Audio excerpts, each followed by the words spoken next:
Yo, Ryan here, aka Mac, and welcome. The latest couple of patches brought with it some very important potential fixes. As always, a huge thank you to all of my patrons and channel members. Cannot do this without you guys, so thank you so much for the support. Now, since my last video, there has been 2 new patches, each with much needed fixes in many areas, but the most recent patch had a lot of very important fixes, many of which have been some of the most frustrating for players, including fixes for the elevators, for prisons, for hangars, and for VoIP. And for those of you who are interested, the TOBII Tracker 5 is on sale at 15% off, and using that link in the description will take you to that deal while also providing my channel with a direct kickback. And a big thank you to those of you who have done so already. So the first new build dropped onto the PTU on Wednesday evening, but this build brought with it more Save Stanton Chapter 2 fixes and some smaller changes to that as well.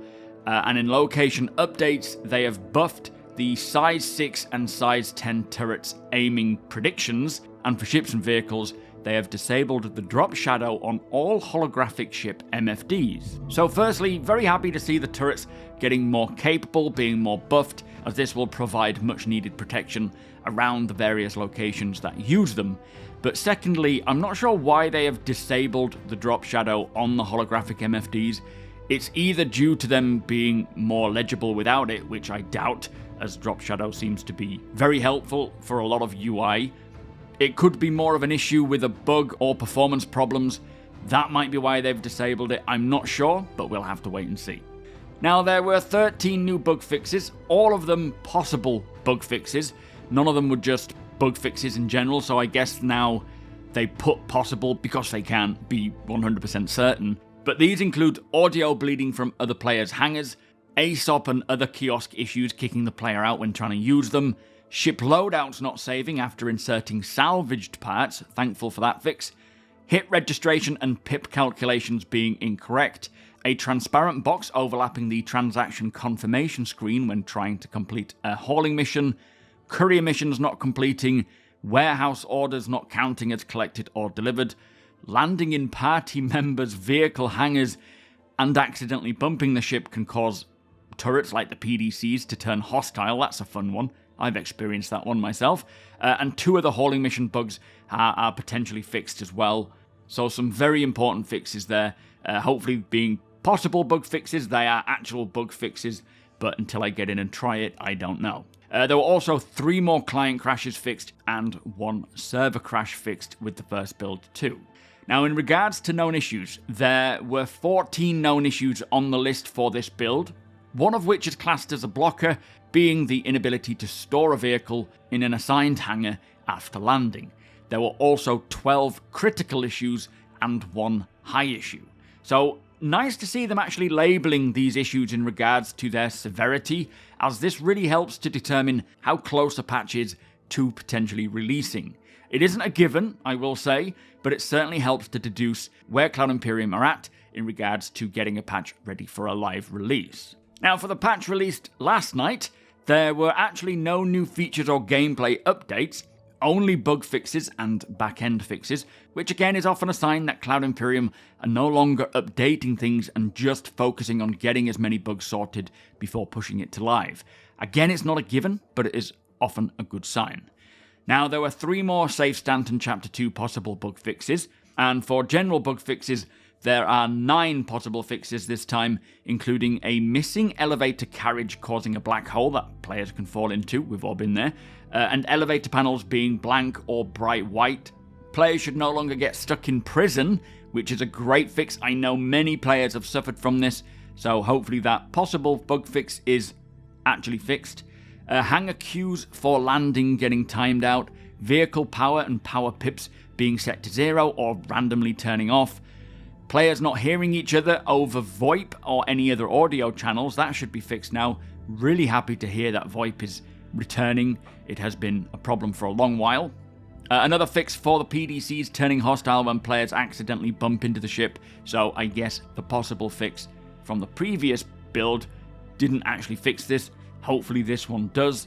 And the Prospector UI should no longer be difficult to read due to Bloom and its small font size. And I believe they mean Bloom as in lighting bloom and not the planet. There has also been 2 client crash fixes and 2 server crash fixes, as well as an issue causing a server hang.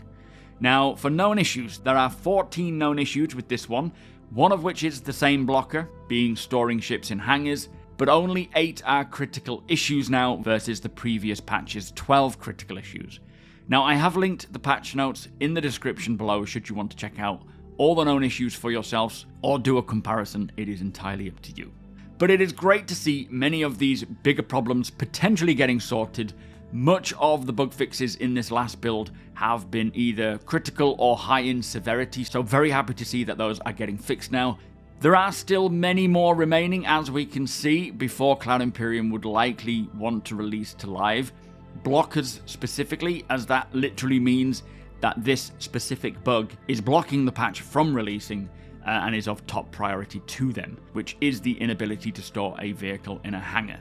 Now, once that's fixed, it would be interesting to see whether they will release to live while there are still many critical bugs, or whether they would want to fix them first before doing so.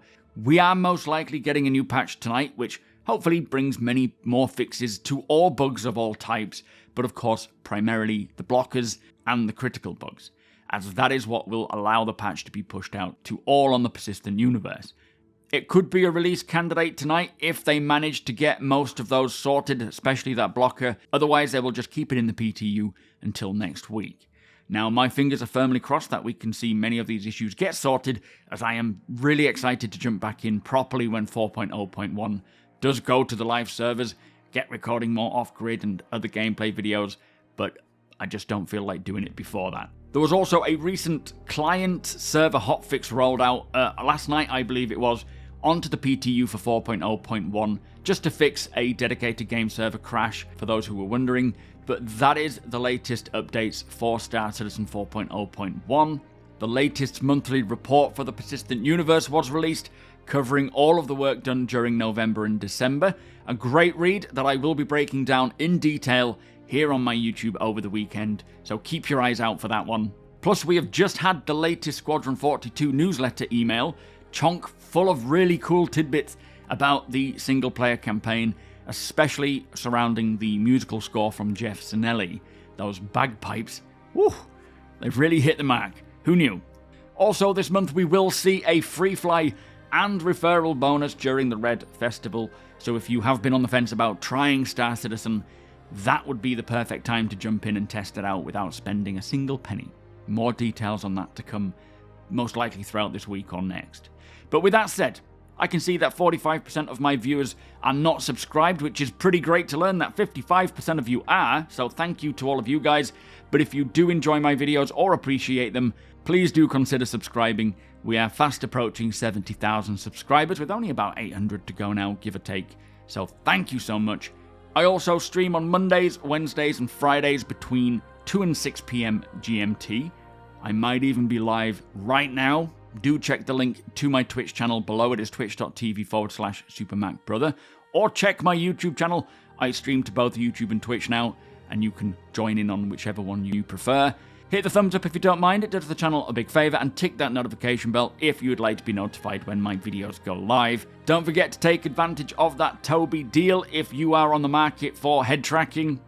I can highly recommend it, and if you want to know what my settings are for it, do head over to my live stream and ask me there. I can provide you with screenshots of all of my TOBII settings as a good starting point. Big thank you again to my patrons and channel members. Cannot do this without you guys. Thank you for watching, and I'll see you in the next one.